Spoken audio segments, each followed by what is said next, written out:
Hello and welcome to the Bravo Outsider Podcast. I'm your host, Craig Midwinter. Joining me, as always, is Dylan Ferguson. How's it going, Dylan? Great. Ready for some Loco Buen Tiempo with my Tres Amigos. Very good. I love how she says Tres Amigos when they're clearly all tres of them amigas. Yeah. It's part of the fun. Each week we bring on an outsider who doesn't follow Bravo to get their perspectives on the episode. And joining us today is the very funny Melanie Dahling. Yeah, I'm that bitch, but I'm also that bitch. I'm having an identity crisis and you get to watch. That's great. That's really good. I really like the change of inflection between that and that. Yeah. Thank you. I am a thespian. Did you draw on any particular inspiration when you were writing this tagline? I kept being like, I think I'm the most like her. No, actually, I'm the most like her. And then I would be like, oh, I hate her. Oh, wait, I do that. And I was just like, I was having a lot of moments. And also, I think just in life, I tend to be a lot of different people to a lot of different people, including myself. So, yeah. That's where that came from. I wrote a one that I was also going to do was living beyond my means, one adaptogen add-on at a time. Because I got a very expensive smoothie yesterday, and I was like, this is not the life I should be living. But I sure do love it. This is the first outsider to have a B-side. Yeah, I think so.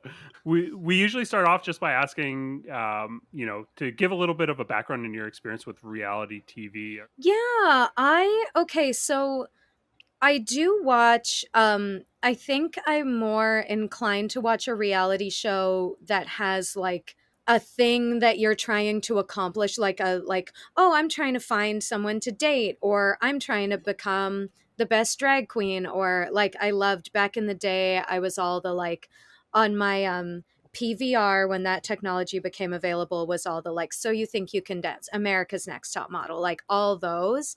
And so I think that's just what I got used to. And then when reality TV started doing a thing where it's like, it's just a guy and you look at him, I was like, what? Like, he's not famous? Like, because I'd watched the Osbournes. We had, when I moved into an apartment with my mom and we like couldn't get our internet or cable hooked up for a while, so we bought the Osbournes box set and we were like, nice. We'll just watch this. So I saw that a lot and I was like, well, I get it, because you want to know inside their life because they're famous.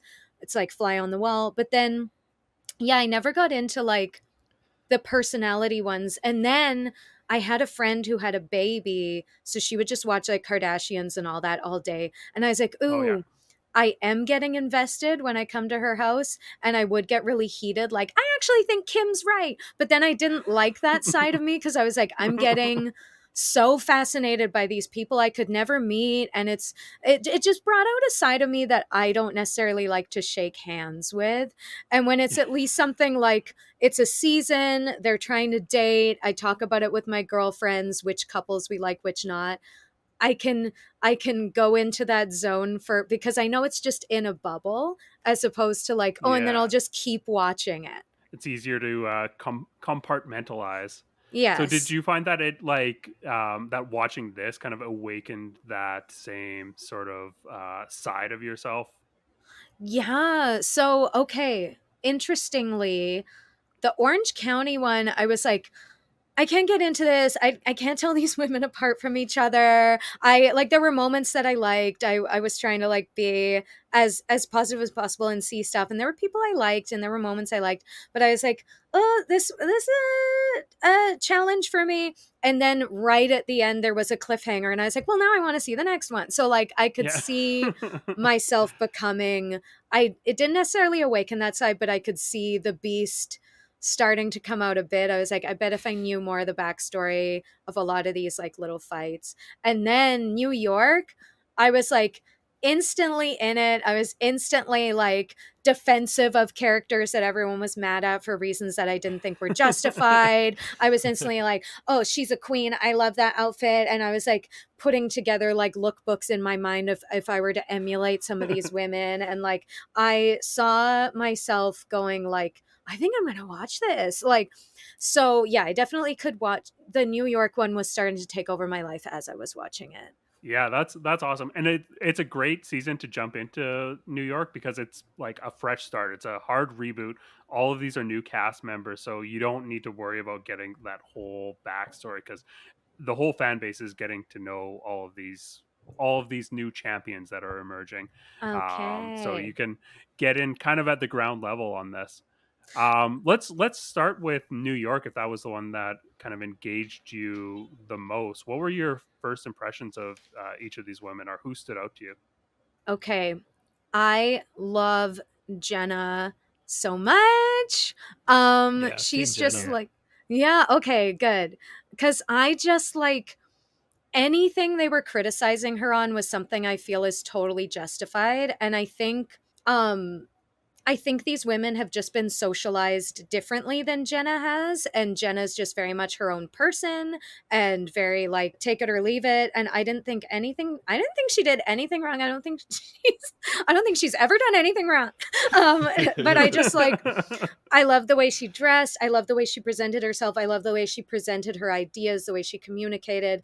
And I wasn't expecting to watch Real Housewives and hear someone talking about the male gaze or like gender dynamics or so she was just bringing things to the table that I was like, oh, I could see my friends and I talking about this stuff. So it just kind of grounded the whole show for me to keep checking in with Jenna. Yeah, she provided like very great through line through this whole season so far. Is we've Yeah. referred to it as the Jenna Lyons show, and this continued this trend because she is definitely like the most engaging of the personalities that we are seeing, and just brings such a fresh, unique perspective that it's awesome to see. And I'm like she's just the standout here. I actually think that this is a great cast all in all, Yeah. but she is just such an all-star that like she's an immediate standout.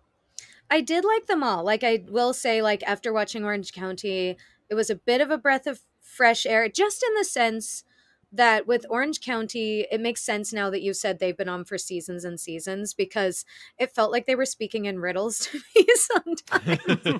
um, but I was like, okay, this is all going back, back, back, whereas this is fresh. So probably I was just instantly like, oh, New York feels a little more like the women just everything, yeah, even if I didn't agree, everything they said kind of made sense. I could follow their logic. They were intelligent. I thought Ubah was really funny.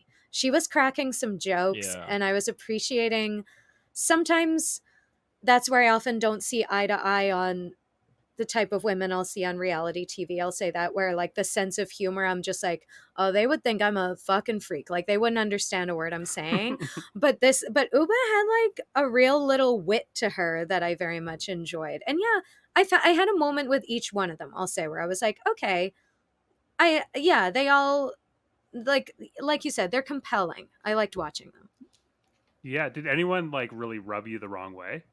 Yes, I don't.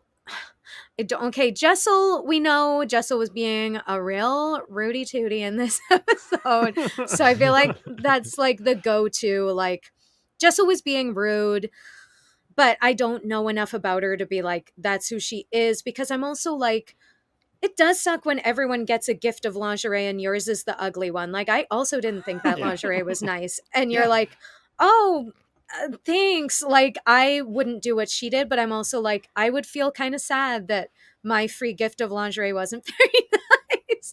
And then I also Brynn to me was very much playing a character for the cameras, and I'm not about that. And I know everyone's doing that to a degree, but she was very like muttering to herself in such a way and walking in such a way that I was like, okay, like, can we drop that for 2 seconds? That said, I will say that showing up to a party with athleisure and a floor length fur coat is high Mm. camp. I'm all about it. I Yeah. love that. Also showing up in a vehicle chauffeured by this guy who looks like the most classic like Irish thug. Yeah. She's being chauffeured around like she's fucking Jimmy Hoffa. That was such a good entrance. It's a boss move for sure. Yeah. I was like, I have to give it to her for that. Yeah, I would agree that Brynn is definitely like playing up a character for sure. Like I think that's unquestionable. But Yeah, you I failed to open that wine cellar door once. Okay, the second yeah. time you're pushing it. You're playing a role. Yeah. But I think she like really understands, you know, what the show needs and how to like really make a mark. And I think like she's definitely trying to like shoehorn herself in, but you know, she has crafted a character that I think really plays well on this show, and I find it like super enjoyable. I think she's really, I think she's funny. Like I think that like she um I think she like creates great moments, like when everyone is doing a workout and she's there just doing commentary and hanging off the arm of the trainer. Yeah. You And know, by the way, I I love how she says to him, "Wow, do you work out?" Like, yeah, he's a fitness trainer, Brynn. That's why he's I here. It's keep up. you, you know what's so funny about that is I literally wrote down, I hate when women act like this and I hate that it works. And you're like, I think it's Yeah. charming. It's funny because you could call me out for the same thing. Like my boyfriend and I will talk about that all the time where like I let cute boys get away with shit. He lets cute girls get away with shit. You know, like it happened. But I was just like, oh my God, like this thing where she's like coming up to him and being like, can I do you? And I'm like, ew, Brynn. Like I was just like, It's very so straightforward. Yeah. yeah. When someone described it as flirting, I was like, is that flirting or just straight up sexual harassment? Like I like a little more subtle. That being said, even when I watch like a RuPaul's Drag Race, I tend to like the ones that will sometimes get critiqued for not playing it up enough for the camera. Like I like just like I like a real person who is drawing on things that are already there instead of crafting a persona. That said, I appreciate that I'm not the typical viewer and she's very much doing like what Paris Hilton was doing back in the day with I don't think she's I think she's, you know, that expression like stupid like a fox or whatever it is, where women like play up this bimbo thing because they know that it's fun and that people will maybe it puts people's guard down so that you can get away with more shit. So I was like, I see what you're doing. I appreciate it. yeah, I think that that is like that's a bang on read. I think there's like I think she also deserves a little bit of credit just in terms of the like the social strategy in the Housewives game. I think she has a pretty good read on where to pick her moments in terms of how to use information or use situations for leverage. I think we saw a really great scene with her at the when they went for lunch in Sag Harbor, and she was bringing up the fact that you know Erin has made up very quickly with Jenna, but if she were to do the exact same thing, that she would you know be sleeping on the street and she wouldn't get away. And I think that's an Yeah. accurate read. She would not It get is away a with that. 1000% double quadruple standard times 10. See, and that's so funny because I'm looking at my notes right now, and I wrote literally, Brynn, what the fuck? This is not a double standard. Because I feel that, but okay, this is also full disclosure. Like I've already said, I'm in love with Jenna. I love everything Jenna does. So I thought it made sense. The only thing I can fault Jenna for is that she shouldn't have tried to make this sleepover work when she knew she had this 6 a.m. thing. She should have just known herself and been like, guys, I'm not going to stay over. You're all going to be like screaming and drinking. She knows these girls. So I was like, why would you think you could get some shut eye? That being said, I think it's a little different to be like, oh my gosh, I live 10 minutes away. I'm so sorry, but I do need to get some sleep. I'm going to take off. I didn't mind that. I didn't think it was the big deal everyone was making it out to be. I think that's something I would do. I think it's something any of my friends would do. But being like, I can't be seen in that restaurant because it's not this year. And then Aaron does say, you didn't speak to me for weeks, and Jenna made up with me within hours. And I was like, fair. Like, I just, I didn't think it was the double standard she was making it out to be. But I don't know these women that well, so maybe there's been other examples of that. No, I mean, I think you're entirely right. But I also feel like it doesn't need to have like an actual like moral or like true like social base in order for it to be used for like social manipulation. Like she can still Gamesmanship. keep, yeah, for gamesmanship, which is Yeah. a huge part that you'll see if you end up like watching a full Okay. season. Like there is like a bit of a game to it, and even if you know, even if you are being a bit of a hypocrite with something, but you're using your information in a way that can manipulate the social situation in your favor, I think that it's a like a smart, you know, that's kind of playing the game smart, because you can bring people back onto your side or sort of like temper their approach when they're coming at you for whatever situation. But I think like your read on it like morally and socially is bang on. um Okay. Sorry to interrupt, but that's exciting to me. I didn't realize there's like a strategy aspect to this show, and that illuminates a part of me that I have no mind for strategy at all. Like, I don't play like board game. Like when I'm playing like Scrabble, people will be like, "Ooh, if I get this word, like it'll end up on this tile," and like I'm just excited to like spell words. So like I'm just like, "Oh my god, I have all the letters to spell this word. Yay." And like that's the whole game to me, is just like getting a random assortment of tiles and spelling a word. But then I'll play with people that are like combining 3 different words to make like to get so many points, and I'm like, I'm never thinking that far ahead. I'm never like, this also speaks to like my comedy career. I'm very just like, whatever comes my way is what I'm gonna do. So it makes sense that I wouldn't see the strategy, because I'm always just taking things at like face value, what makes the most logical sense.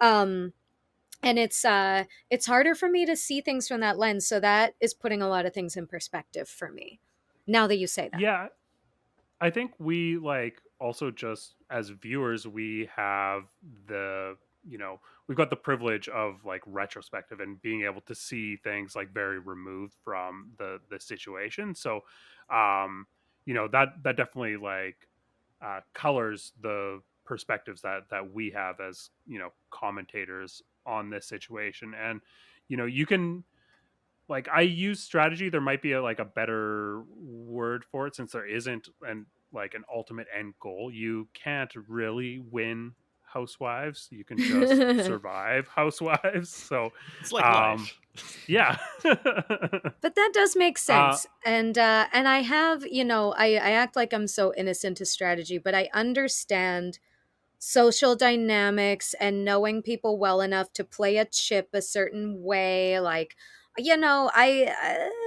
I've been in situations where I've had to suss things out, and yeah, I understand what you're saying, and I'm like, okay, so there's a game, there's a bit of a social game going on here. yeah, totally. Let's get into the highlights for New York. What really stood out to you? Okay, yeah, I have some things in bold here. Oh, I really liked in the morning, I thought it was really cute when Sai said, I like to wake up to gratitude. I just like, I thought that was Also, a really, it was Sai's like, you bitches complain a lot. Your energy's off. Like, what are you doing right now, Sai? What is that? Yeah. And that's, oh my God, that's such a funny observation, because when I was younger, I remember getting into like laws of attraction, positive thinking, blah, blah. And I was in an acting class, and I would walk into the class and be like, you guys are so negative. Cause like Yeah. I was like, Totally. because I was in my 20s and didn't understand what it actually means to do positive thinking. But I thought it was really sweet when I just like, it's always going to be little things like that. I like to wake up to gratitude. And then later she's like, does nobody notice that we're staying in a for free house? And like later when she mentions that she grew up poor, that put it all in perspective. And she says free 99, which is a cute expression. I liked that whole thing. And I just like, it was a cute, I sometimes struggle with reality shows because people speak in sound bites. So I like to find them when they're being a little just clumsier, sillier, ditzier. I like to wake up to gratitude as just like a cute little thing to say. Totally. Oh, but then on the flip side, there was a soundbite that I very much enjoyed when Jenna was like, you're all adults. You could have done whatever you wanted with your breakfast. And then it cuts to the confessional and she says, are you shitting me?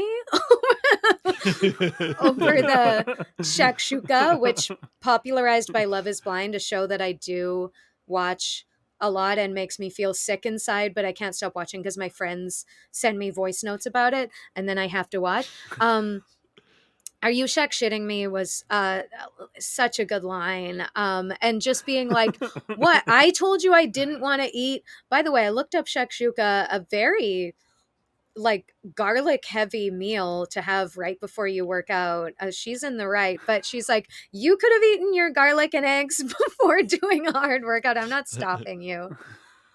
So I've never heard people say shakshuka so many times. Oh my God. In like 45 minutes of video. Actually, I don't think I've ever heard anybody say shakshuka out loud, but it's still a lot of times. Did you watch the season of Love is Blind where it came up? No, I haven't seen that. Interesting, because this one guy matched with this woman because in the pods he's like this southern like cowboy guy, and he's like, I like to cook, I like to make shakshuka, and she's like, what? Are you kidding? I love shakshuka. And like that's what started their relationship really, and their whole connection was that he A, knew what shakshuka was, and B, knew how to make it. So then you heard the word shakshuka like so many times to the point where like that whole week I was walking down, I live in Queen West, and I was walking down and I was seeing all the little like sandwich boards were like, we have shakshuka. Like it just like started a craze. I've still yet to try it, but yeah. I love the idea of Real Housewives of New York having like a counterpoint in Love is Blind where shakshuka brings people together in one show and tears them apart in another. It's really beautiful symmetry that we see here in reality TV. That is beautiful symmetry. And do you think Erin watched Love is Blind and wanted to make shakshuka because she watched it? Do you think that's how she heard about the dish? Do you think she'd be the type to watch that show? That's a good question. I feel like she would probably have watched it or have been aware of it in some capacity. Yeah, I don't know. Erin's an interesting one because I still feel like I don't really know her. We're 3 episodes in. I feel like I've got a good sense of the cast, but Erin is one that is still kind of like eluding me in terms of, who she is. The only thing I know about her is that she's a bad host. Is that how you feel as well? Yeah. I don't know anything about Erin either, but I don't think she's made a great impression so far. I think it's been like a little negative, a little defensive, and still waiting to have like the moment where she like reveals a little bit about like her fears and ambitions and stuff to give her some more depth as a person. Yeah, come to think of it, I didn't get much of an impression of Erin either. I guess like it was easy enough to think, oh, I'm getting an idea of this woman because she was hosting and she was like kind of in charge. But when I actually try and look back to who is she and what's she all about? Yeah, I don't I don't know. She's got a nice house. Yeah. The heat doesn't work, but she has a nice house. I had one more I did a lot of highlights. Okay, which one will I pick? Okay, I really liked, because I like seeing these things, when Brynn, so I talked about how I don't love her style of flirting. So there is a tiny moment I liked where she turns to the chef and she's like, "Why don't you just stick it in there?" Like he's like putting something on her plate, and he just ignores her and keeps walking. And then under her breath, she goes, "Oh, there's other people here." Like she kind of like justifies it to herself. And I felt and I really liked seeing a moment for her of being like kind of clumsy socially, because we didn't see a lot of that. So that kind of like muttering under the breath, like feeling a little bit hurt and a little rejected was fun. It was just like a silly tiny moment, but I liked it. Yeah, I thought that this whole dinner scene was a lot of fun, and like I was laughing at Brynn, I was laughing at Jessel, I was laughing at Ubah. Like everyone, I think, really had a great moment. Yeah, I Ubah's love. lied about, I feel like I'm watching a French movie. I'm not sure Yeah. I understand what she's saying, but I love it. I thought it was great. Oh my god. Yeah, I loved all the little like commentary of like, what? And then when they started playing Two Truths and a Lie, and one thing I did want to point out, I don't know if this is a highlight, but just something I wanted to point out. It's really hard for me when women who pride themselves on having a lot of sex but have no sense of their anatomy or their genital health, because putting a popsicle up your vagina, you knew we had to talk about this. Like sugar in the vagina upsets the pH balance and you will get a yeast infection. And I just feel like that wasn't pointed out at any point. They did say, "Oh, we're looking it up and doctors urge women not to," but I was just like, Yeah. I understand this was in her younger years. You know, we've all done inadvisable things with our bodies. But I was just like, I would have loved for there to be a little pop up on the screen, like, please don't do this. Because I felt. Surgeon's general warning. Yeah, just anything. Because I feel like they were all like, "Oh, I'm so adventurous sexually." But I was like, that's fine. But if you're going to be like that, you should be aware of sexual health. Like, I think those are part and parcel. And it was a little concerning to me that these women are adults who nobody mentioned. I do think Jenna, my girl, said, "I don't think that's healthy," but she didn't say why. And Yeah. I'm here to say why. It's because you'll get a yeast infection. Also, I just want to say their Two Truths and a Lie were fucking easy across the board. It was all like, I slept with a bassist. I blew the Secretary of State in the West Wing. Like, okay, come on, we know which one it is. Come on. And they were all sexual, which I was like, I understand. It's girls' night.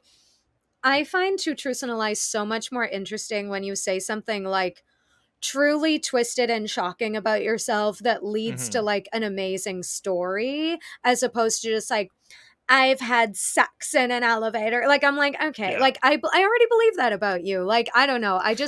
I want to really get to know you with Two Truths and a Lie. I want you to like, let's get into childhood trauma. Like, maybe that's just like my friends, but that's what I would have enjoyed a little more. Yeah, Jenna was the only one who's like, I'm going to bring up embarrassing stuff about myself and not just be like humble bragging about people I fucked. Yeah. Totally.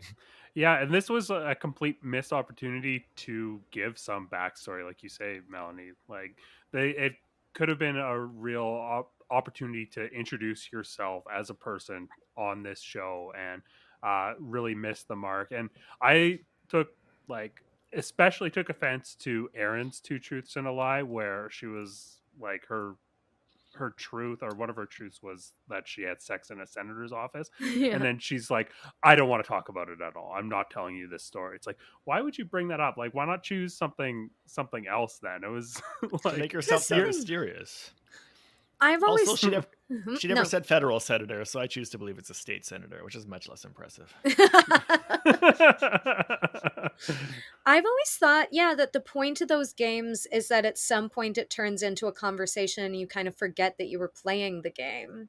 Like they were playing it very like, my turn. Okay, my turn. No, I'm not going to tell you that story. And I was like, what? Like you said, like the whole point is Yeah. to ask questions and get a story out of someone. I thought, I don't know.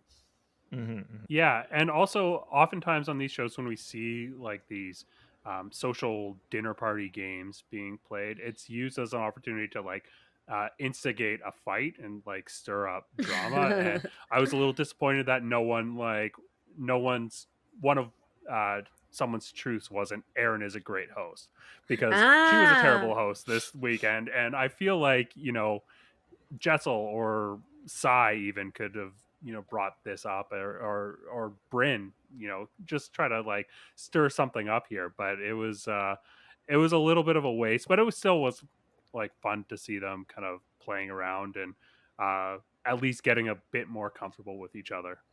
Yeah. Yeah, it was fun. But yeah, I think that I never even thought of that. That would have been a great opportunity to throw some shade. Totally. Did you have any other highlights?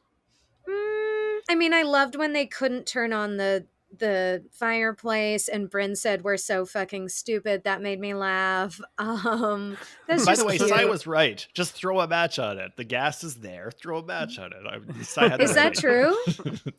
I thought that sure, sounded right? If dangerous you've got the to gas me. ignited, I mean, how much gas could have escaped so far? It's outdoors. You're not inside. Sai also had a really great quote there that I wrote down.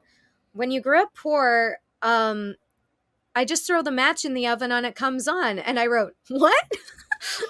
Because I guess I didn't grow up with a gas oven, but I was just like, Right. oh, like she was just like, so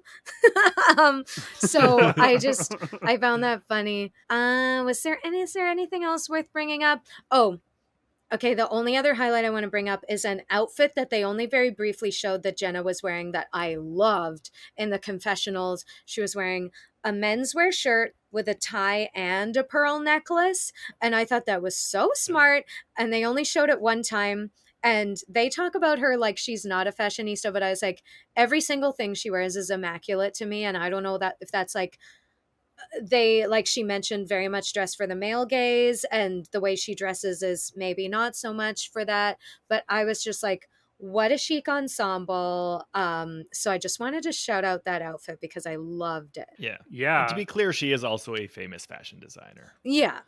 I did find that after, and I was like, that makes sense. And I did recognize her from Girls, which right. Yes. Yeah, I forgot that she was on that, but I was like, oh, she looks familiar. And then I realized, I was like, oh, okay, yeah, this broad is famous. But you brought up something about how Jenna made a comment about dressing for the male gaze, and this was something that I picked up as really interesting because it is like a unique perspective that we haven't really had vocalized on Housewives. Like there have been gay housewives on the show before, but not in my memory have I heard someone sort of express how it impacts how they present themselves, and had this transparent of a dialogue. So I was curious what your thoughts on that were. I liked it as a thought experiment because I think it's something that,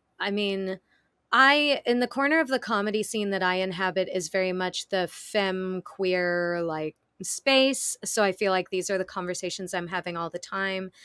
And when I saw that represented on Housewives, on a show that I feel like some of the fandom may not be having these conversations with their friends, I was just like, that's really interesting. I love that we're opening up this perspective.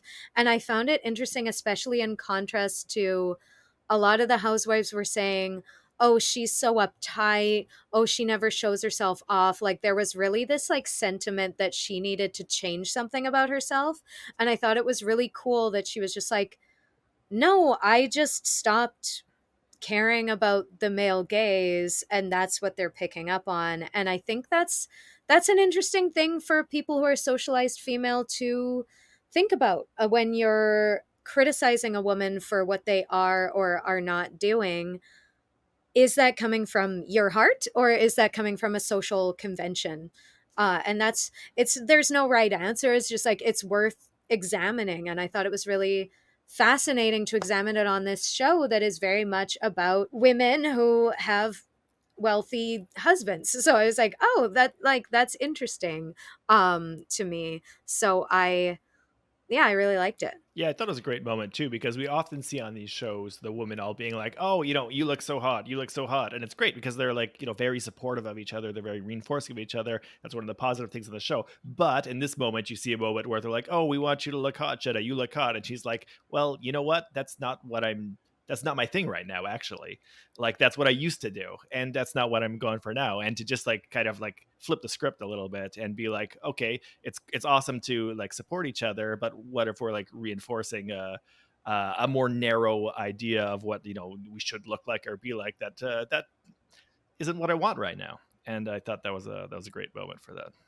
Yeah, and that's such a good point, because I remember, like, I have this memory of being at a girls' night with some friends where they were all talking about, and this is very much a narrative in girl world right now, about, oh, we hate bras. Don't you hate bras? And I was like, I actually like my bra. I have big heavy boobs, and I like having some support, and it just feels good to me to wear a bra. And they were all like, what? And they were like, let's just not wear bras tonight, like, and being supportive of each other. But then when it came to my choice that I didn't want to take off my bra, they were trying to get me to take off my bra. And I was like, aren't we isn't this supposed to be about like choice? And it's interesting that the support goes away when I'm not following the norm. um Yeah, literally. Yeah. yeah, so that is, it's interesting that I can kind of relate to that feeling of like, oh, we're all so supportive when we're the same, but where does that Mhm. sisterhood go where I'm bucking a trend, or I'm just not the same as you in this regard? Right. Yeah, totally. And even if you're like coming from a place where what you're doing is trying to empower someone, not realizing that, you know, what you're actually doing is, um reinforcing a view or a pressure or some sort of harmful negative um social convention that you can still be doing harm even when you're not intending to Hmm. so um yeah, I just thought this was a great moment as well. I loved it. And actually, just really quickly, the dress she was wearing, I thought was still very in line with her aesthetic. I thought it was interesting that they were all like, you should do this more, you should do this more. And I was like, just because she's often wearing quote unquote menswear, this dress still is very high fashion New York to me. This look is still very like the long sleeves with like the bracelets over the sleeves. Like it was still very her. And I thought it was interesting that just because it was a dress, they were like, oh my God, so different. And I was like, is it? Like it still feels Yeah. like, yeah. So that was just something that I was rolling around in my head a little bit. Yeah, totally. Did you have any other highlights from New York? No, I think we went over a lot. Did either of you have anything? Yeah, I mean, you already said it, Melanie, but critical support to Jenna ghosting everybody. That's great. You should do that. I do that all the time. It's just like I totally understand, and that way more than I understand everybody being mad at her for it. Um, Ghosting from a party is cool. One a little factoid that I really like about ghosting from a party is that you ever heard the expression French exit, which is what is another term for when you leave a place without telling anybody. Yeah. French people call that filer à l'anglaise, like an English exit. So they both accuse the Oh, other of doing the same thing. that's so But funny. but for me, like if your choices are like confront everybody about the noise they're making while they're all drunk and having a good time, announce to everybody that you're leaving.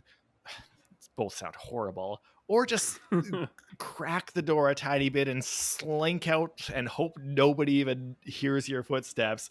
I'm taking option C every time. That sounds like a no-brainer to me. Like, so absolutely support that choice.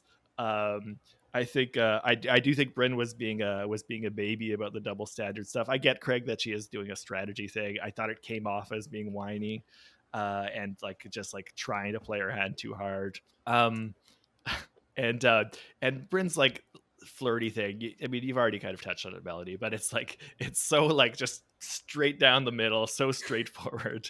It's almost irritating. It's just like too unsubtle, which is like, okay, guys, like really neat flirting hack you might not have heard before. Just like be hot and show naked pictures of yourself. Oh my God. Okay, that does their mind. Like, wow, man. That does remind me of a part that I love that Ubah made me laugh when she said, maybe that's why there's 3 engagements. And she was like, because she was just like, you shouldn't be having to play these like tricks on, and like she said literally like the type of man you're going to attract with that trick is like, is that worth it? Like, unless you're just looking for a bit of naughty fun. It's like, so you're gonna date the guy who was attracted to you because you were looking at naked photos of yourself next to him at a party? Like, yeah. I mean, Ubah's advice is pretty straightforward too, but that's a little bit more psychology behind it, the whole thing. Like, just ask for help, ask for assistance. There was, I think it was Ben Franklin or something, one of those early American writers said something like, if you want somebody to like you, don't do a favor for them, ask them to do a favor for you. And I feel like that's a little more like psychologically complex, because that's the thing that works. Like, I mean, they're both hitting on the same idea that like, not to sound too much like a 90s stand-up guy or something, but it's like not that hard, I think, to like get a straight dude to be interested. And being like, but the idea of just being like, I need your assistance with something is like, that's going to be a winner almost every time, right? Like, that'll work for me. I have a puppy dog brain, right? If somebody comes to me and is like, can you help me with something? I'm like, oh my God, I can do something for you. Are we going to get married? Like, amazing. That's awesome. Like, yeah, people love to feel like the expert, right? And like, as long as you're not dumbing yourself down and making yourself helpless, like in Mean Girls, where she like pretends to be bad at math and she's actually good at math. But if you can find something, like she said, at an airport, you're like, oh my God, do you know where this gate is? Like, that doesn't make you look stupid. It just opens a conversation and invites them to help you out. It does play a little on the gender, like damsel in distress thing, but I also think she was being tongue-in-cheek when she said that. I don't think she even necessarily does that every time. She was just like, well, this is what I do. Like, but I think she just goes up to someone and says hi. She seems confident enough to do that. Oh yeah, she probably goes up to somebody and says the weirdest thing they've ever heard in their life, and that'll work too. Yeah. That's there's a psychological term for it. It's like flipping the script, where you do something so unexpected that like all bets are off and you have all the control. Game theory stuff. Yeah. But my favorite moment actually was when Sai talks about like growing up poor, because I haven't found Sai like interesting so far, because mostly what we've seen of her is like her like making jokes that are like pretty kind of obvious lame jokes. But some of the things that we've seen from her before, like, oh, I'm packing to be away for 2 days and I have to bring 1 million outfits because I have to wear a different outfit every 5 minutes, which is like just kind of like an obvious gag. It seems to be a little more significant when she talks about growing up in a poor household and like, being poor until adulthood, and talks about what that means to her psychologically and why that like affects things like her dislike of dollar stores, where somebody who grew up upper middle class will think that a dollar store is cute. That I thought was really interesting to me, and the fact that we have a bit of a bond happening between Brynn and Sai over that was a moment that was really promising to me, because these are both characters that haven't like given me much yet in terms of actual reasons to be interested in who they are as people. So far, it's still early in the show, so it's normal that we haven't seen much from too many people. But having them bond over the fact that they both had poor childhoods, and that there are like psychological differences as a result of that, was really interesting and promising and nice and kind of sweet. And it's promising also to have like to have a conversation about class starting in the show that I hope will continue a little further on, because that's always going to be a part of these shows in New York, especially. But New York, it's especially more focused on a class in term signified as cultural capital rather than like just financial capital. But this kind of like classic old school definition of class in the terms of like what material conditions you were raised in and how that affects what's important to you as an adult. That's something that's very interesting to me, and I hope that we see more of that going forward, and we get to see more lines drawn along that along those axes. So I really appreciated that discussion, having it at night with their little plastic sippy cups around the fire was like just like aesthetically a good geography for them to be in, and that was the best scene for me. That was my favorite part. I liked that part too. At first, because sometimes when wealthy people say they grew up poor, I don't know what they mean by that. Like, I'm like, how, like, so at first I had my guard up because I was like, well, I'm still shopping at the dollar store, so I was a little like, but Yeah. then as she got into it and was really describing her day to day and how scrappy she had to be, like, I actually started Googling her. Like, I was like, how'd she get her money? Like, how did she turn it around? Like, it did make me more invested in her character. And I thought the way she told the story was like, as she was talking, she was making it funny and entertaining. She wasn't like, woe is me, but she was all like, hey guys, it's not the cute, like, it's not like you're acting like it's so cute of you to be like, I'm rich, but the dollar store is so fun. And she was kind of like, can you just remember that like some people have to shop there? And yeah, I appreciated that moment as well. Yeah, I was a bit of a standout for me this episode as well because yeah, like you said, Dylan, I don't think we've seen very much that has really given us a foothold on who she is and what she's going to be bringing to the table. And yeah, she was like very open about her past, and I thought that was really refreshing. And I thought that we yeah, just got a bit more of a fuller picture of who she is. Yeah. Dylan, did you have any other highlights from New York? No, that's about it. I basically agree with everything Melody said about Jen too. Well, I already said that, and it's still the Jenna show for me. Like it's still her show, and somebody else is gonna have to step up to try to like challenge the idea that it's just like a one woman show, basically. Yeah, I wrote that Jenna's who I think I am deeply on the inside, but I'm often letting my people pleasing stop me from being my most Jenna self. And I was like, I'm gonna let it out. Like, she really, I want to watch it more just to like feel empowered by her character. Yeah, totally. And Jenna is someone that I think right before we did a live stream the night of the premiere of this, and we were kind of speculating on the Housewives and what they were going to bring to the table.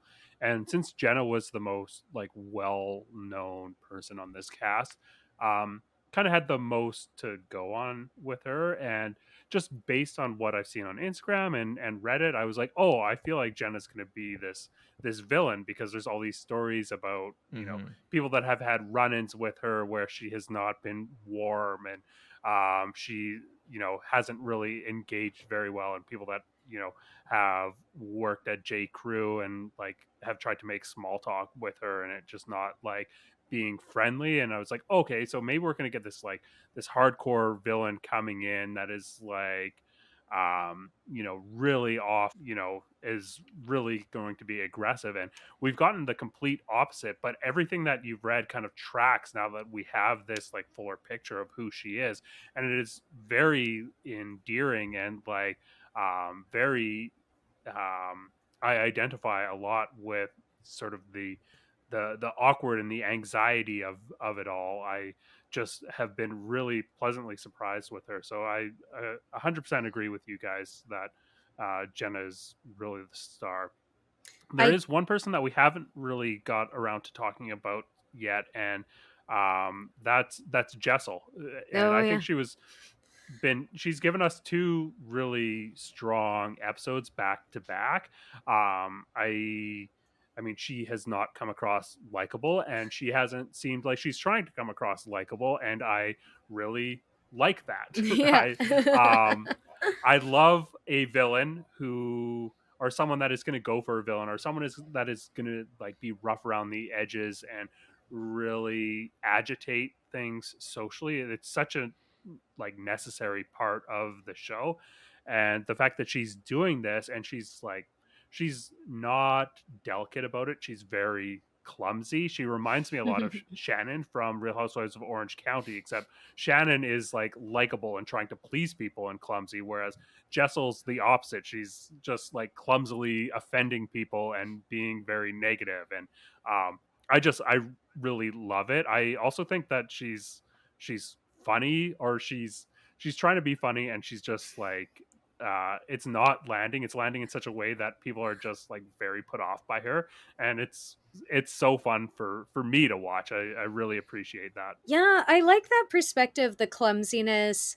I do think now that you mention it, her sense of humor is a little outdated. Like, I think years ago it would have been funny to walk out like, I look like a fucking Christmas tree in this. And now I think we've pivoted and we're like finding other ways to be funny than like just to like shoot something down aggressively. Um, but I But like I think, said in the previous episode, she was right. She got the worst one. yeah. It wasn't a good fit for her. She was right to say it.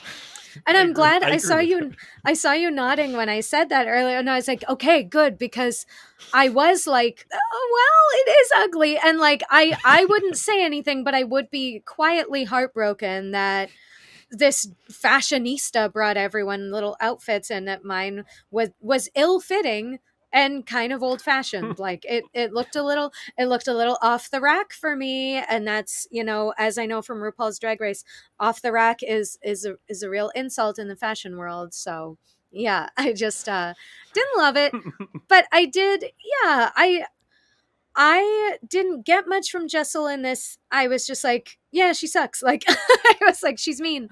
Um, but like I like a villain, but I wasn't tasting villain the way that I would have liked her to maybe stir up a little more drama. Or I'm not sure what I wanted from her. I was just like, oh, she's just rude. But I do Yeah. like, now that you mentioned the clumsiness, that is kind of endearing to just be like a clumsy villain. Yeah, it's something that we don't really see a lot in reality TV in general. Like usually if you've got a villain, you kind of picture them as a mastermind, and we're not really getting that from Jessel. I love that it's this kind of like unapologetic honesty and like just trying to be funny but just like not hitting. That is really landing her in these situations where, you know, she's the bad guy. I especially loved the Sag Harbor lunch where she was giving her apology to Jenna, which was like a total non-apology. I loved her being like, I see you, I hear you, you're heard, I really appreciate the thought, and I would gladly take it and exchange it for something else. Yeah. That's good. That's good stuff. I like that. Yeah. No, it was funny how she just, and I will say I see myself in that like I can apologize, I can meet you halfway, I can see your perspective, but I cannot lie. So it's like I would have to still assert that I did not like it. Like, and it's just like this part of my brain where there's like, I was talking about this with a friend the other day where there's like an alarm that goes off and you're like, I can't not say the thing, and you have to say it. And you're like, why can't I just swallow this? But yeah, I could see myself in that a little bit. Let's talk about Real Housewives of Orange County. Melanie, what were your thoughts about Orange County? Was there anyone that stood out to you here? All right, this one was hard to me for me because although they all look different in the face, they all have the same aesthetic, sort of. When I saw a brunette, I was like, oh, thank God there's a brunette. Like, I just like, There's one you can tell apart. Yeah. yeah, because I was having trouble telling them apart, not because they all look alike, but because they're all kind of going for the same look. And because it's just getting introduced to them, I was like, "Oh, what? Like, who?" It kind of reminded me of the other day I was at the the Ontario Museum, whatever the R stands for. Is it Royal? I don't know. It's Royal, I think. Royal. Um, I was very regal. I was there the other day, and there was a bust of an ancient Egyptian queen, and it was like there was a note that's like, this isn't what she would have looked like, it's been augmented to reflect the ideals of the time. And I was like, you know what, I'm seeing this in the Housewives, in that like we're all doing our own version of this ideal look, and that feels very, yeah, more the sunnier states for me, as opposed to New York, where like we're kind of having our own individual style. So I was Yeah, like 3,000 years from now, people are going to be excavating DVDs of the Real Housewives of Orange County, like it's the pyramids of Giza, and putting them up on the ROM and being like, this is it reflects the ideals of the These time. were the ideals of the time. Yeah, that is what I thought. I was like, it's cyclical. So okay, taglines. I found these taglines were really interesting. I'll shout out a couple.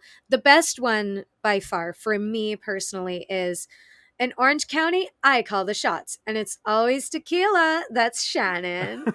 And I was just like, I it's think I just, gave that an A. Yeah. yeah, it's just front to back. It's good. It works. It's like it adds up.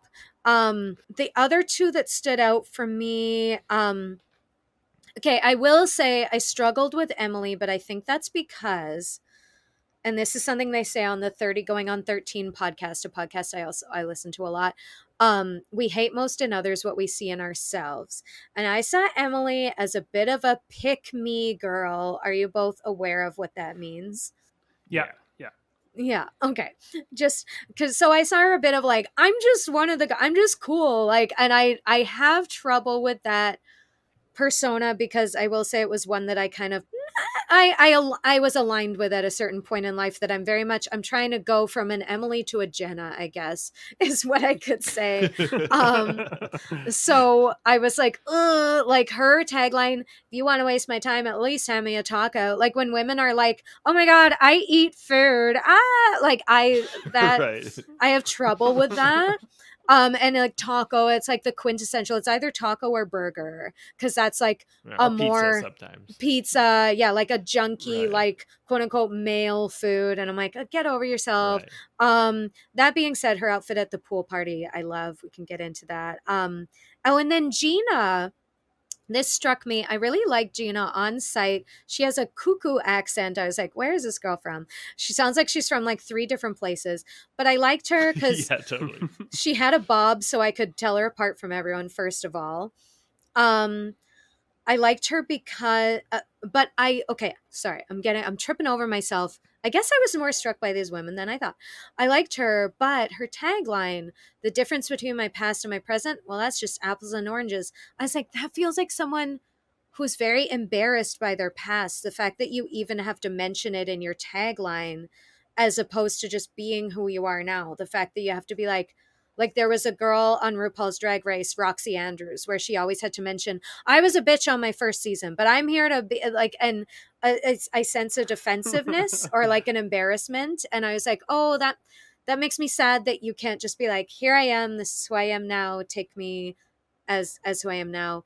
And then real quick, I really like Tamra. I was like, I was just like immediately just thought she was cute, and something about her struck me. I'm not sure what it is. Maybe I'll figure it out as we go, but I was just like, there was just something very appealing about Tamra to me. Maybe she's just cute. I don't know. But those are my initial thoughts. Yeah, I think like Tamra is one of the best housewives that ever played the game. So yeah, that's a very good pick for someone that would, be stand out.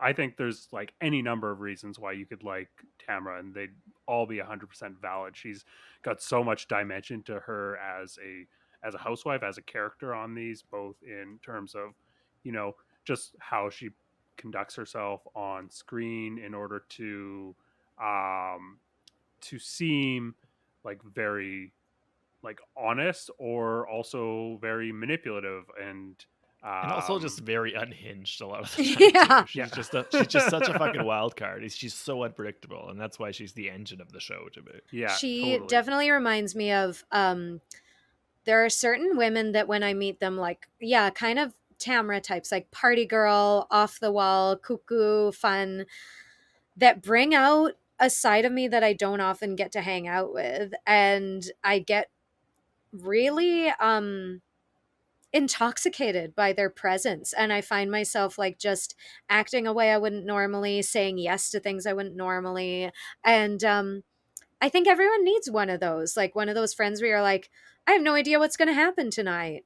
So that's part of why, but that's probably part of why I responded to her. She reminds me of those wild card friends where people are like, oh, you hang out with her? And I'm like, yeah, she's great. Like, kind of like Chloe from The Circle or Too Hot to Handle or Perfect Match. She's just like this like party British girl who's like, ah, and like not normally my type, but I love her. I would die for her. So it's just like I yeah, I love those outliers, those wild cards.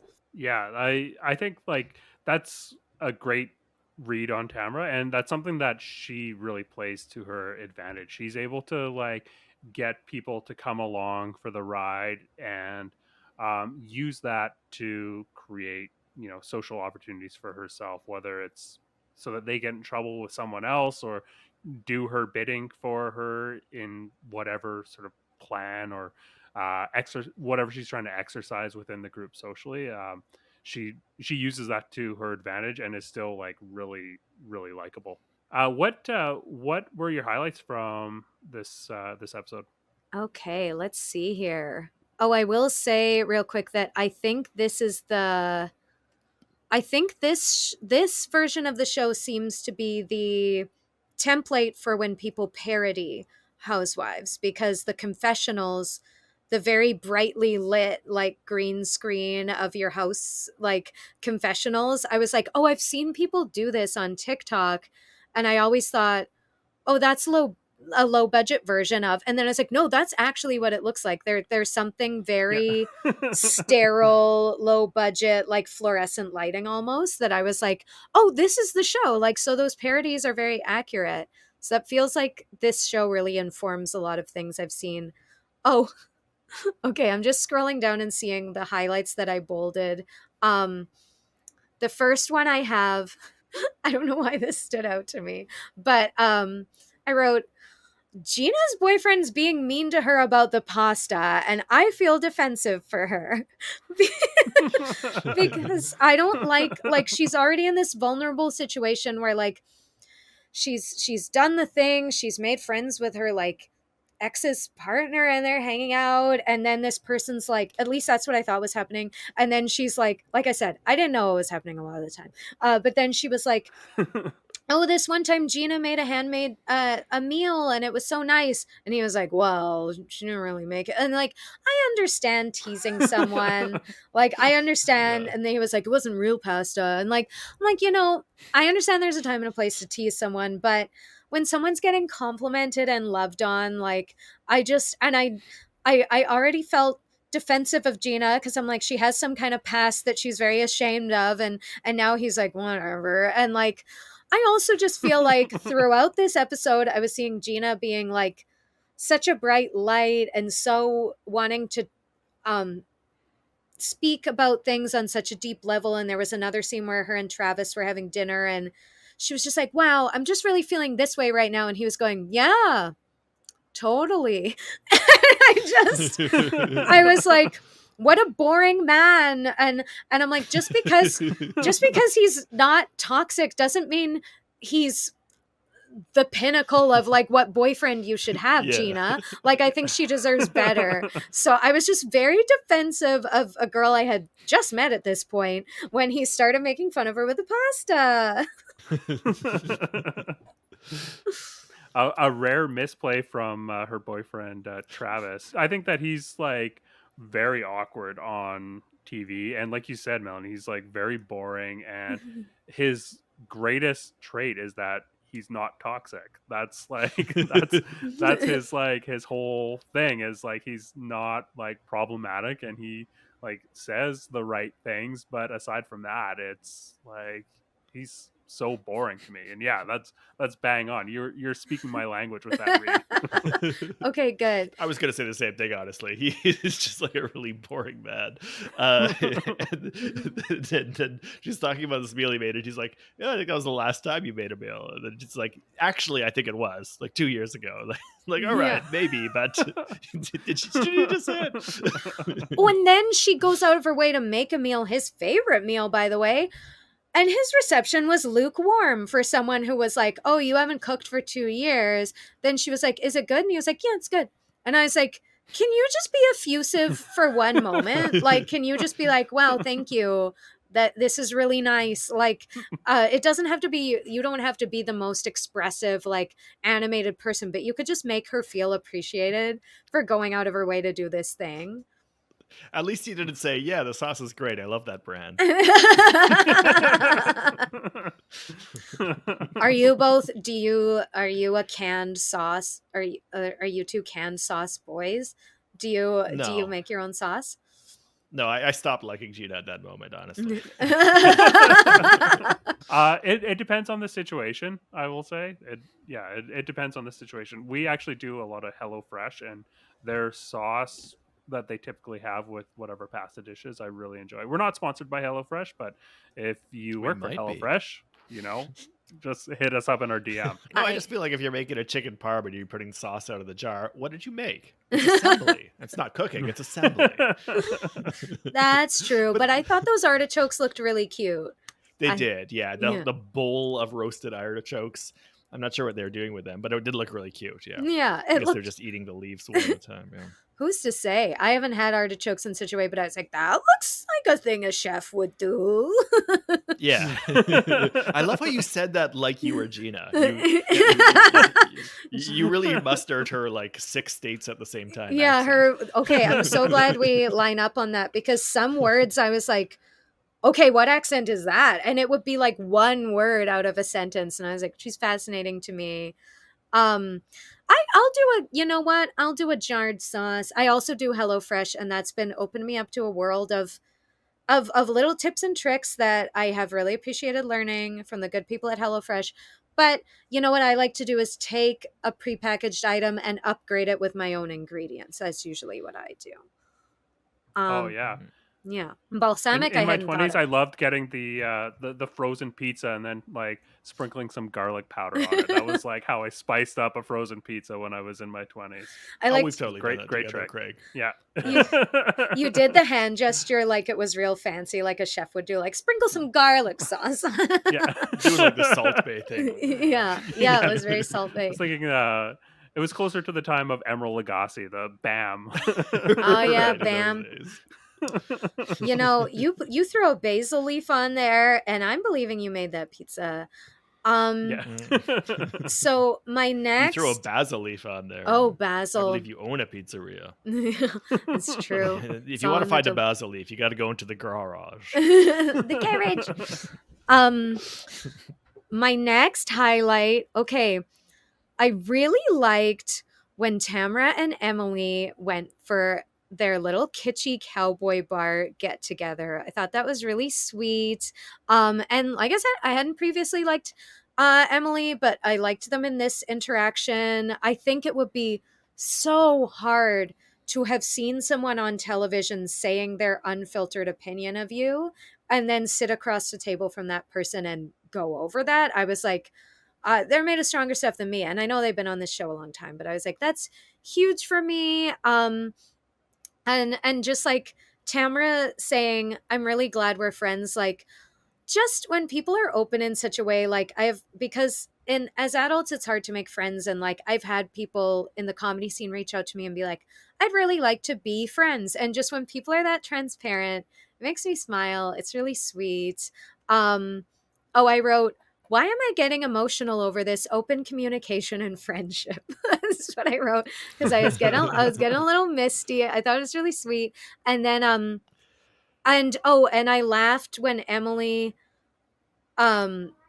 she was like, Tamara was like, you called me the devil. And then later Emily was like, cheers to that, you devil bitch. And like the fact that Yeah. they'd like turned it around that quickly, I thought that was a cute line. Like I said, I don't always love when people talk in sound bites, but that was a really fun when you're over it enough to make a joke about it. That's like the moment when you know you're okay.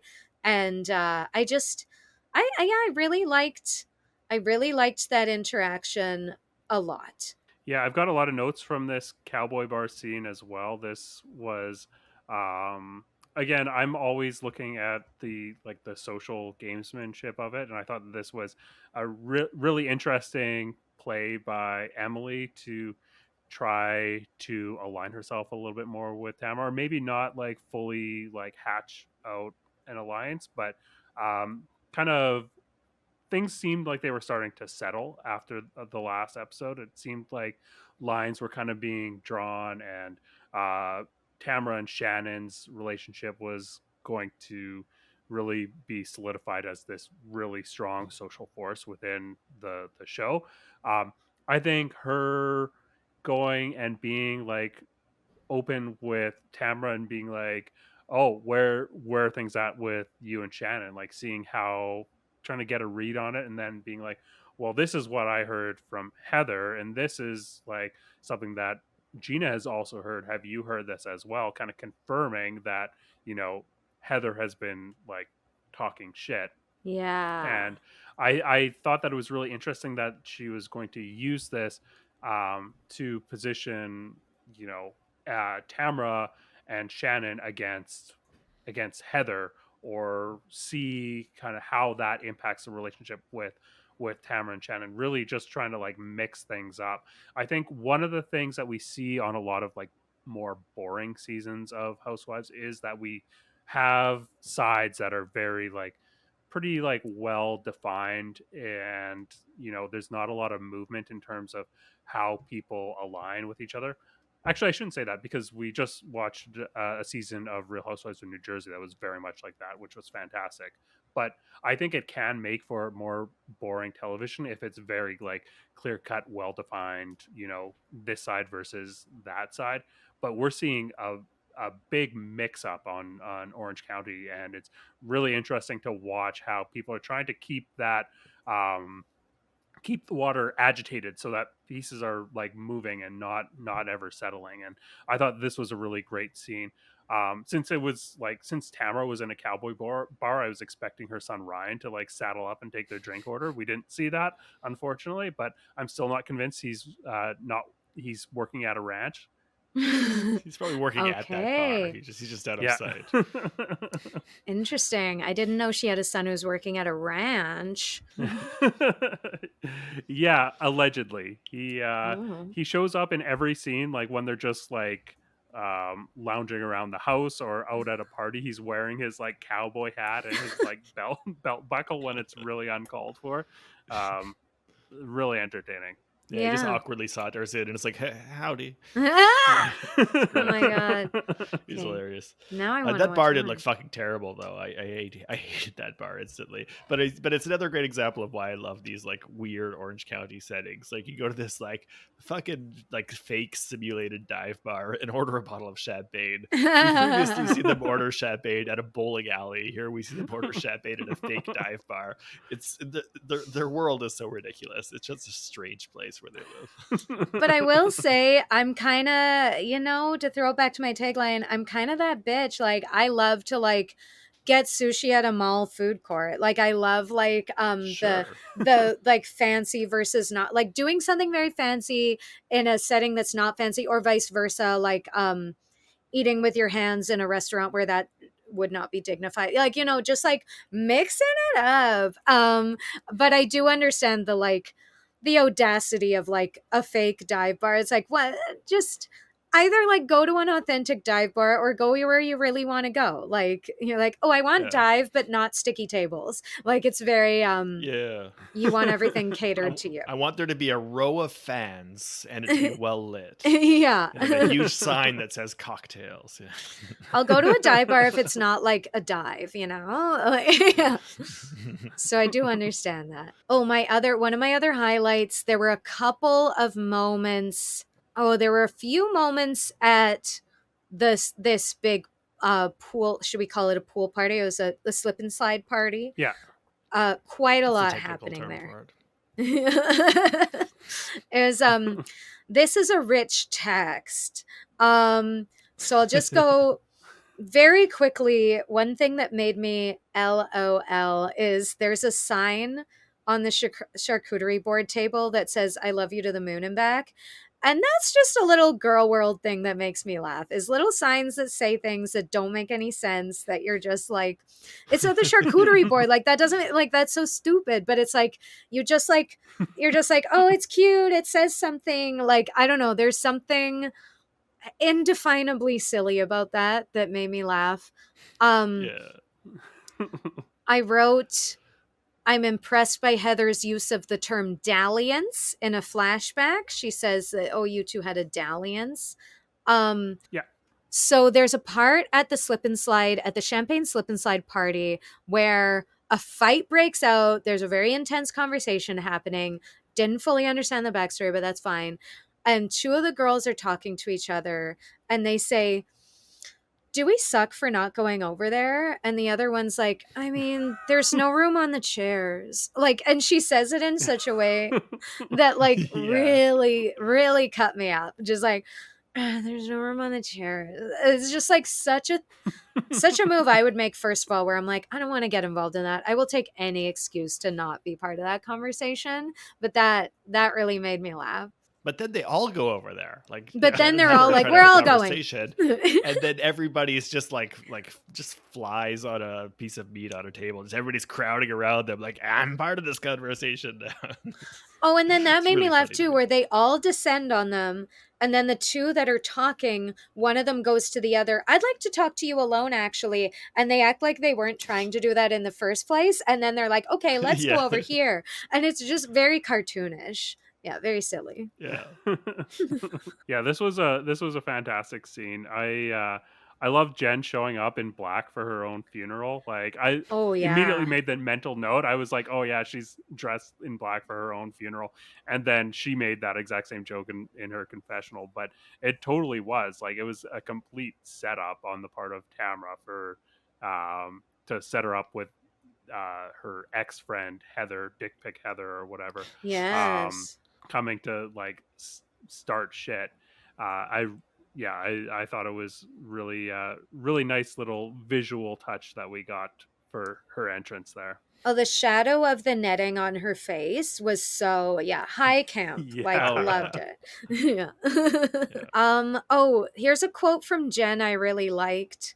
I don't remember the context of this. Shame on you for hurting me once. Shame on me if I keep letting you do this. Like, way to restate an extremely popular saying in a worse way. That's the thing. I love when people get something wrong. People confidently saying something wrong is one of my favorite things. Like, if there's like a sound-alike word and you use the wrong one, but you're just saying it in such a, like, it's in a moment of like being very defensive. That's just like the funniest thing for me, because you're making a buffoon of yourself while you think that you're winning. So I laughed and laughed. You said to look out for shady editing. I found a couple. Oh, there was one. Okay, two in a row. Shane, she's like, oh, well, that's like saying, is the sky blue? Like, did Tamra take her tits out? Like, is the sky blue? And he was like, is Shane handsome? Or no, wait, that wasn't the one. That was just a random thing that bothered me, because I was like, Shane makes no effort. When men are on these kind of shows and they make no effort with their appearance and these women make all the effort, I'm like, just do something. That was just random. No, there was a shady thing. It was Vicky talking about her boyfriend partner. Yeah, when she's like, I mean, have you seen him? And then they show the most average photo of him, and they just cut like a to slow zoom on like a very tired old man's face. Very tired old man. It felt very shady. And there was another one where Jen and Ryan are getting spiritual healing, And they made the editing was so wackadoo bananas. They were just like so good. doing this woman no favors. They were like, they're not even gonna try and make this look normal. Like when she was like, "Hey," they just like, and then she stops and he goes, "I've been writing in my journal," and she's like, "Oh, great!" And like it was, that was my favorite part. So absurd. And just to go from like earlier on when Tamra's talking about Jen and they're like, oh, like, is she going to therapy? And it's like, yeah, her therapist is a psychic. And then to just like call back to that later by seeing them in therapy with this woman just like interminably going, eh. And it killed me. That was hilarious. I loved it. And I just love seeing the like, the kooky shit these people do instead of like doing like, any kind of actual therapy, just like the weird, insane shit they do. And I love this intuitive healer. I hope she becomes a cast member. She's the best.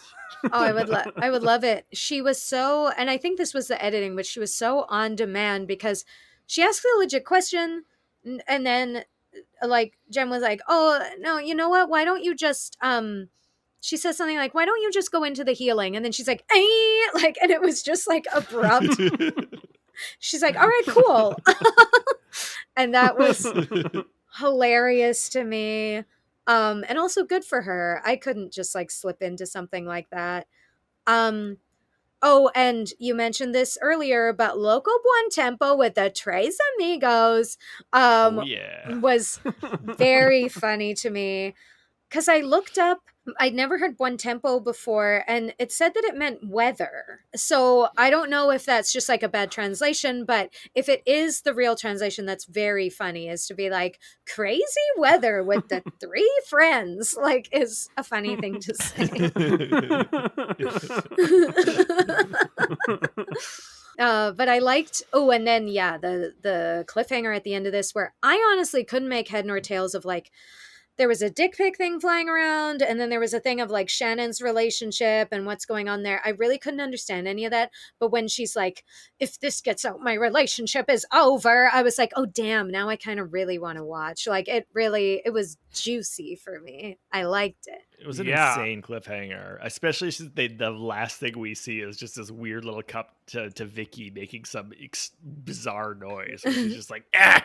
That's like the last moment we get before they smash cut to black.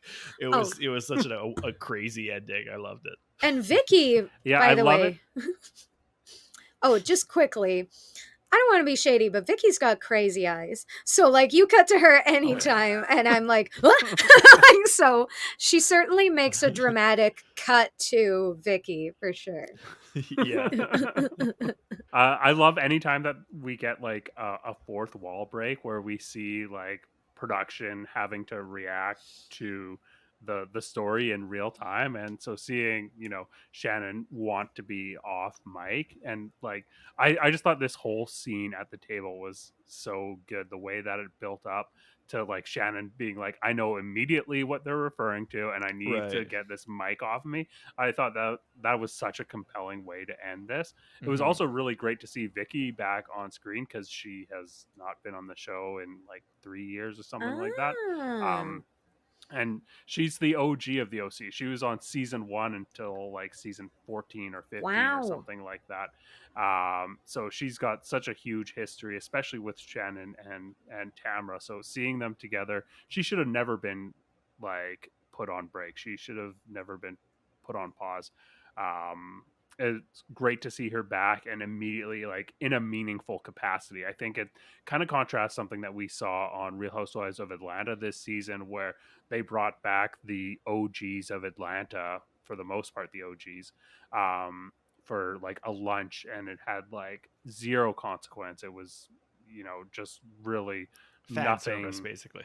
Yeah, exactly. So to see Vicky immediately at the table for something important happening was really nice, and it felt to me like, OC is back. It was, and I love that. Makes sense when you say they're like the OG, because there's a dynamic between Vicky and Shannon and Tamra when Shannon was just sitting there with her mouth closed and she was like, well, no one's talking shit about me, and Tamra was like, and like didn't I don't think said anything the whole time, just sat there with her mouth like forcibly closed in such a way that Shannon was like, wait, they are? I know exactly what this is about. Oh shit. And like it just exploded from there. And like watching Tamra just sit there with her lips pursed while Shannon freaked out was like a very fun dynamic that they know each other that well.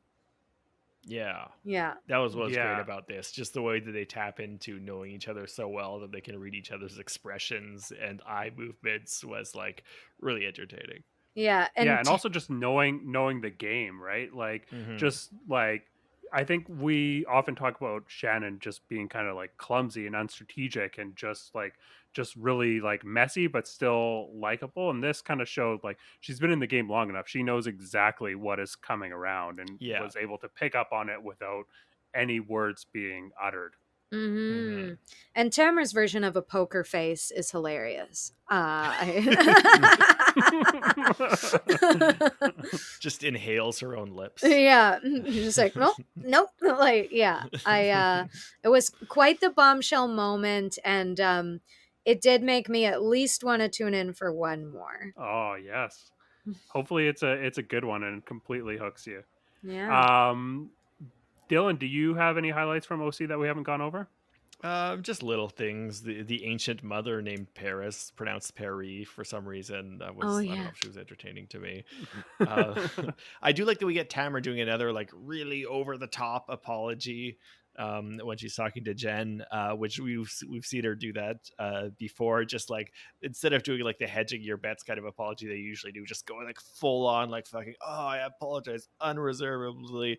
I'm the worst. I'll cut off my pinky finger and present it to you in a little cushion. But it actually gets results this time. Like she actually like breaks through to Jen, and Jen like starts talking about like, oh, you know, like why these comments hurt me because I actually am insecure about my relationship, and actually, you know, my partner actually did do something that hurt me, and that we actually get like a little bit more of emotion from Jen.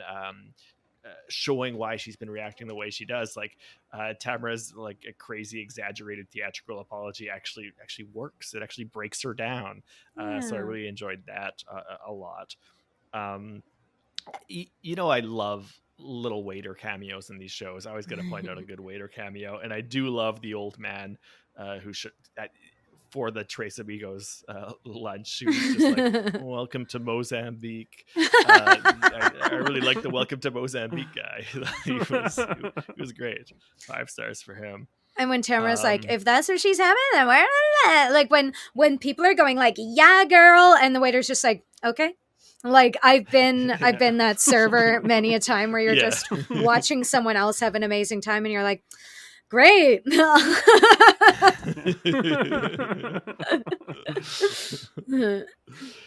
Yeah. Otherwise, I think we pretty much covered everything for me. Yeah, I think we covered through most of my notes as well. There was one other note about Gina that I had that I thought was striking when she was talking about how the infidelity like is lasting, has a bigger impact on her than the domestic violence incident that she had with her ex.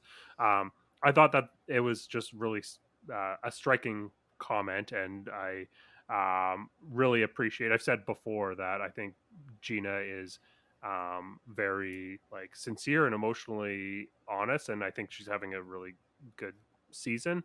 And this was just another moment that really added to the full picture of her, because I think it's, you know, I think that takes a lot of self awareness, I guess, or introspection to like come to that sort of conclusion and then to air it. And I'm, you know, I don't want to make assumptions, but I feel like there probably are people that have had similar situations to her, who are, you know, might have a similar feelings inside, and it almost would seem like taboo to kind of express that. And so I appreciated her emotional honesty and her willingness to put that out there. I thought that was really really fantastic. Yeah, I forgot about that, but I wrote somewhere in here, wait, what was he charged with? And then I Googled it and I was like, ah! And then she started talking about it.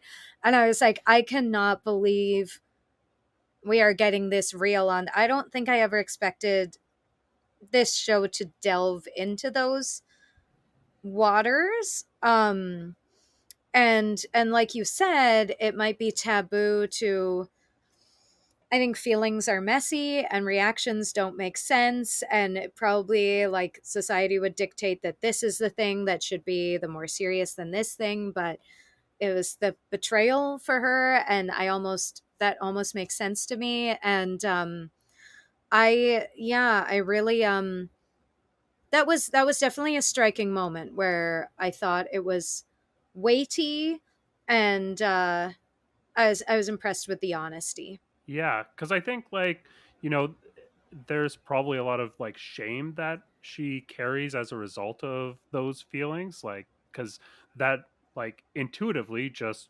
you would think that it was like a very serious a domestic incident that happened, and you would think that that would kind of trump anything else that would any other trauma associated with that relationship. And so for her to kind of come forward and be like, well, it's actually this like betrayal that is affecting me more.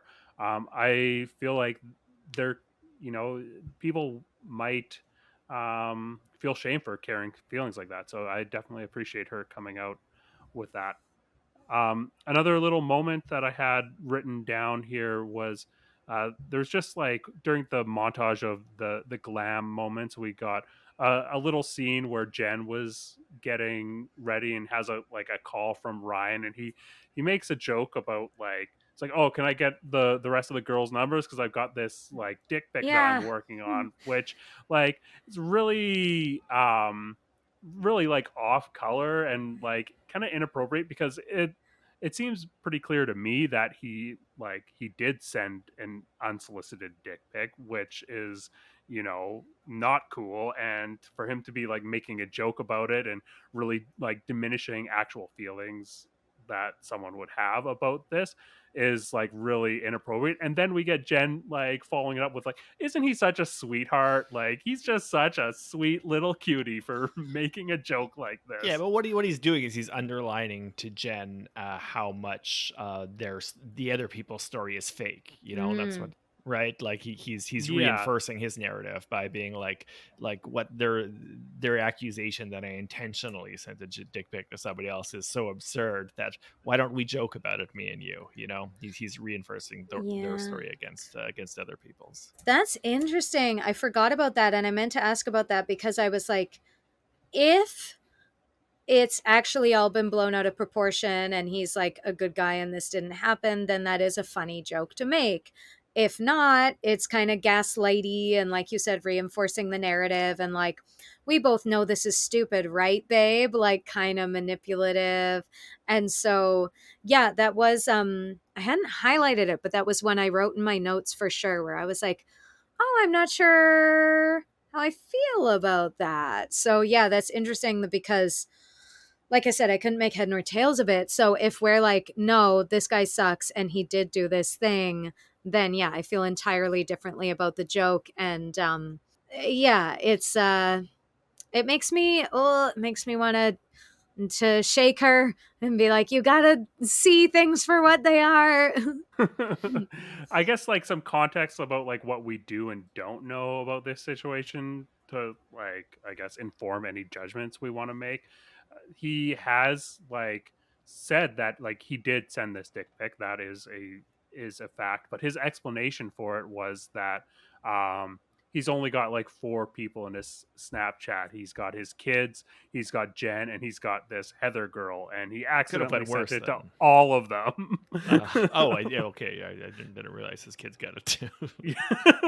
Yeah. But I I don't know. I don't buy it. He seems like they haven't talked about his kids actually getting it. They haven't like mentioned that. They haven't like delved Yeah. into that.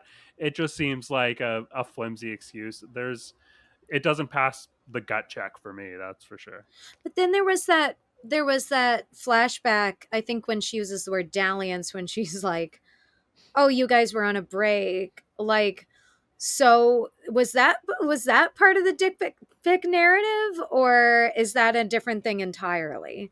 So there is like a little bit of, it's kind of unclear the timeline for Jen's relationship. That's something that people have been questioning on the show. So she's a brand new housewife this season, Jen, and Okay. um so they're kind of questioning like, oh, has Ryan actually cheated on her in the past? And she's like, well, he slept with someone, but they were on a break or something like that. And I'm not entirely sure where this dick pic fits into that timeline. Yeah. Haven't got the yarn on the wall and like traced out the map yet, but yeah, it's still a little bit unclear to me. It seems pretty obvious that he is at the very least a pretty like sleazy guy. We've seen this archetype before on like in a bunch of different iterations on this show, so Yeah. I don't know, like, not to like judge a book by its cover, but I don't know. We've read a few pages now. I feel like. Yeah, and there was, psychologically, when Jen in the flashback, when the person's like, I think it was Heather, was like, oh, well, so you guys were on a break, and she's like, yeah, it was just, and she looked so relieved that this person was like not gonna take her to task and be like, this guy sucks, that the story was being bought. There was a little like red flag for me that I was like, ooh, she, in the back of her mind, she's not okay with this either, but she has this story that she's been comforting herself with. So when someone can reinforce that story for her, she's like, yeah, that's what it was. And Yeah. like, I did kind Yeah. of read that. Yeah, we've been seeing a lot of that from Jen, and then Tamra kind of finally gets her to kind of break through to her actual feelings, where it's just that she is hurt by it. That's and the napkin in the face was, I did Yeah. look up that specific clip because it was referenced, and I was like, I don't love a napkin in the face, but I've been there. I've been there with a friend before at the breaking point where you're like, why can't you say this? And like, I've never thrown things at them, but I understand. And I don't know if that's just because I like Tamra, but I was like, that's okay. Awesome. Well, I think that about covers Real Housewives of Orange County.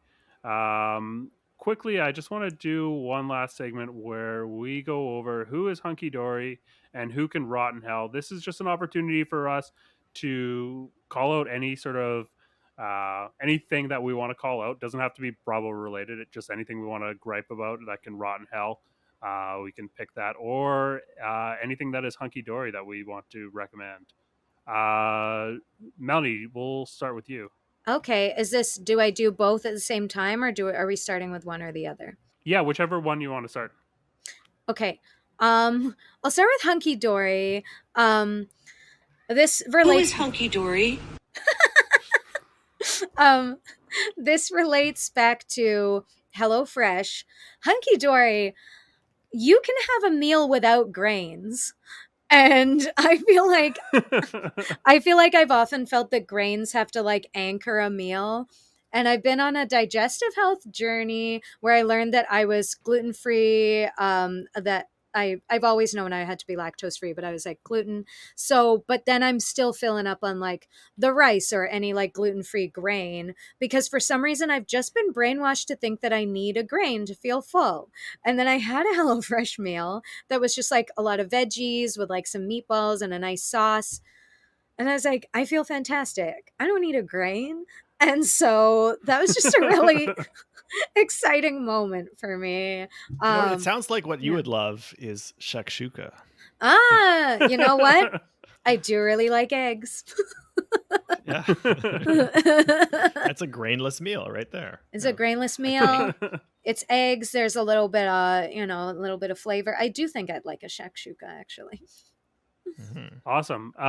Did you have a rotten hell or? Yeah, my rotten hell is people who gently warn women that they aren't attractive to men.